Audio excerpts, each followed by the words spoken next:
What causes star clusters to form? Until recently, a comprehensive solution was out of reach, obstructed by gas and dust. NASA's James Webb Space Telescope made sure that astronomers were able to construct a more thorough picture of the star's life cycle using high-resolution infrared photographs during its first year of operation. So come along with us when we discuss 12 new insane images from the star clusters from the James Webb Space Telescope. Number 12 is the Messier 80. While examining the night sky in the 18th century, great French astronomer Charles Messier noted the presence of many nebulous objects. Having first misidentified these objects like comets, he began cataloging them so that others would not make the same error. The resultant list, known as the Messier Catalog, currently comprises over 100 objects and is one of the most significant deep space object databases. Messier 80, a globular star cluster, situated around 32,600 light-years away from Earth in the constellation Scorpius, is another one of those objects.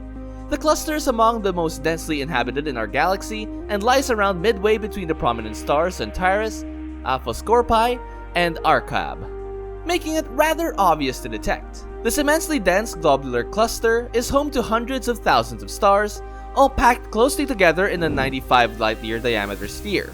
While the Messier 80 is 3,200 light-years away from our solar system, the level of candle power it emits causes it to glow at a healthy magnitude 8, and is one of the most massive Milky Way globulars.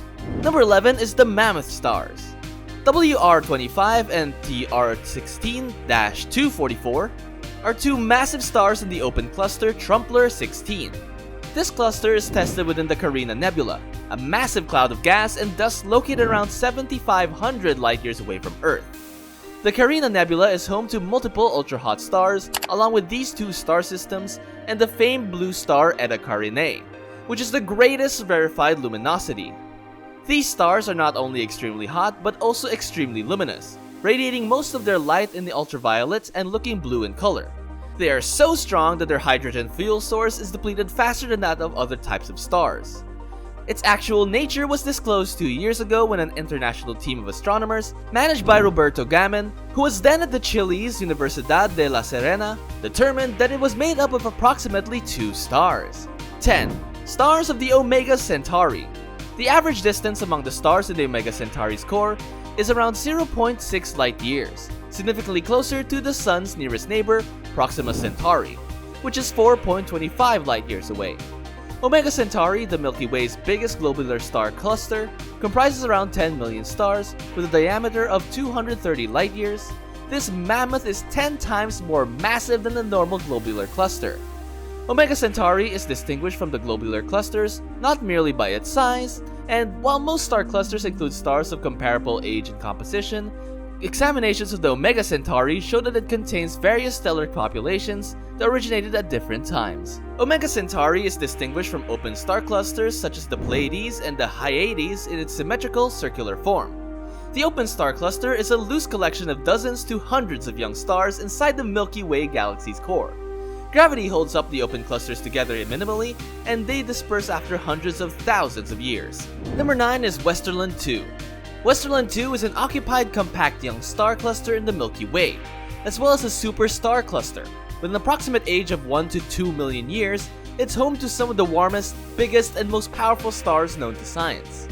The cluster is housed between GUM-29, a star breeding ground approximately 20,000 light-years distant in the constellation Carina. It is half a degree away from the Cepheid variable V399 Carinae. The graphic depicts a fictitious terrain with pillars, peaks, and valleys. The pillars are made out of thick gas and are being eroded by the intense radiation and severe winds. These gaseous monoliths stand a few light-years above the core cluster. They might serve as a breeding ground for new stars. Other thick, notable areas are reddish-brown threads of dense gas and dust encircling the pillars. Aside from shaping the gaseous environment, the dazzling stars can also aid in the creation of a new generation of offspring. When stellar winds collide with thick barriers of gas, they produce shocks, which may cause a new wave of star birth along with the cavity's wall. The crimson spots spread over the landscape represent a thriving population of these freshly developing stars, still shrouded in their gas and dust cocoons. These small, feeble stars are between 1 and 2 million years old and have yet to ignite the hydrogen in their cores, allowing them to glow like stars. However, scientists can spot these newborn stars because of the Hubble's near-infrared eyesight. The dazzling blue stars visible throughout the photograph are largely in the foreground. Number 8. NGC 1866. Globular clusters exist in the halo around the galaxy, and one might anticipate with so many stars close together, they make an excellent Hubble picture subject. This view of the globular cluster NGC 1866, which resides on the edges of the Large Magellanic Cloud, is a brilliant example.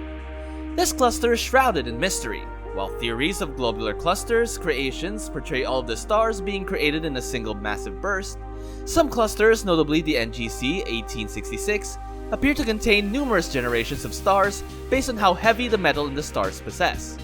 Hubble's comprehensive observations assist in the identification of such clusters, which is a vital step towards determining their history. Number 7 is the Hodge 301.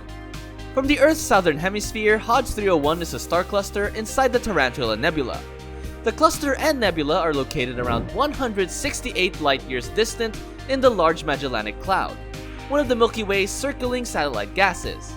Hodge 301, together with the cluster R136, is one of the two prominent star clusters in the Tarantula Nebula, an area that has undergone significant bursts of star formation in the recent tens of millions of years. R136 lies in the nebula's central regions, whereas Hodge 301 is roughly 150 light-years distant. Hodge 301 developed early in the current phase of the star formation, and its age is believed to be 20 to 25 million years old, making it 10 times older than R136. It is anticipated that at least 40 stars inside the Hodge 301 have exploded as supernova, causing intense gas movements within the surrounding nebula and emission of X-rays. This is in contrast to the condition around R136, which would be young enough that neither of its stars have yet to burst as supernova. Instead, R136's stars are releasing rapid stellar winds that collide with neighboring gases. 6 is Pismis 24. Pismis 24-1, a blazing young star in the heart of a tiny open cluster, Pismis 24, was one of the leading contenders for the title of Milky Way Stellar Heavyweight Champion until just now. Pismis 24-1 was predicted to have a massive mass ranging from 200 to 300 solar masses. This may have made it the Milky Way's most enormous known stars. New NASA measurements of the star, nevertheless, have resolved Pismis 24-1 into two different stars, halving its mass to roughly 100 solar masses. Pismis 24 is located in the center of the massive emission nebula, NGC 6357, which spans 1 degree of the sky in the direction of the Sagittarius constellation. The latest heavy stars in Pismis 24 ionize a portion of the nebula. The strong UV light emitted by the burning star warms the gas around the cluster, causing a bubble to form in NGC 6357. Number 5 is the Tarantula Nebula. The Tarantula Nebula, often known as the 36 Doradus, is located 170,000 light-years away from the southern sky in the Magellanic Cloud and may have been seen with a naked eye as large as the Milky Way. However, astronomers believe that this little irregular galaxy is now in a turbulent phase of its life cycle. It had multiple near encounters in the Milky Way while circling it. The contact with the Milky Way is thought to have been resulted in an event of an explosive star creation, a portion of which is visible as the Tarantula Nebula. The Tarantula is the local universe's greatest star nursery. In fact, if this massive cluster of gas, stars, and dust were located at the same distance as the Orion Nebula, it would be visible during the day and span a fifth of the sky. And on number 4 is the extreme star cluster in NGC 3603. The huge nebula NGC 3603 is home to one of the Milky Way's most conspicuous large and younger clusters. Hubble has been studying this star formation in this ideal area. NGC 3603's whirling nebula comprises around 400,000 solar masses of gas.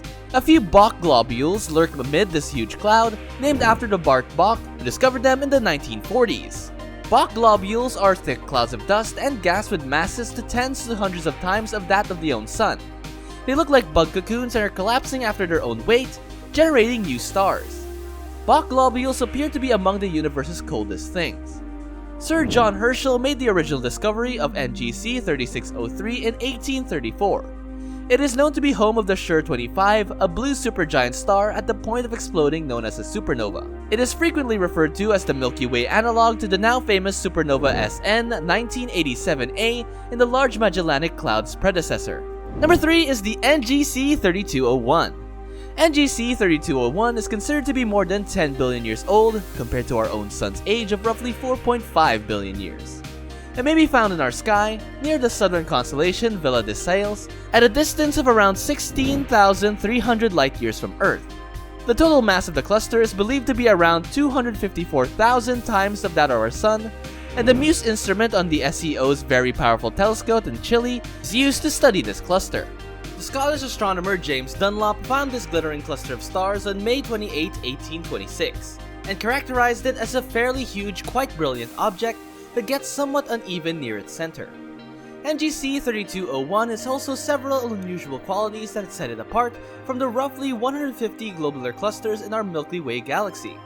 It has a very fast velocity in relation to the Sun, and its orbit in its retrograde, which means it moves quickly in the opposite direction of the galactic center of which it orbits.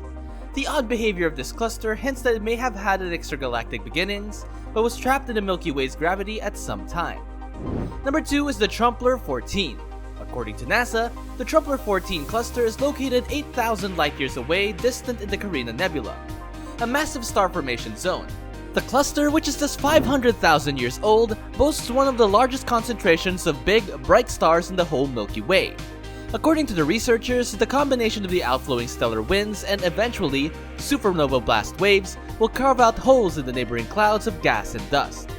Broadband filters in blue, visible, and infrared wavelengths have combined with the filters that separate nitrogen and hydrogen emissions from the incandescent gas around the open cluster. Astronomers believe that roughly 2,000 stars varying in size and from less than 1/10 to many tens of times of the mass of the Sun live within Trumpler 14. And voila, we've reached our final cluster.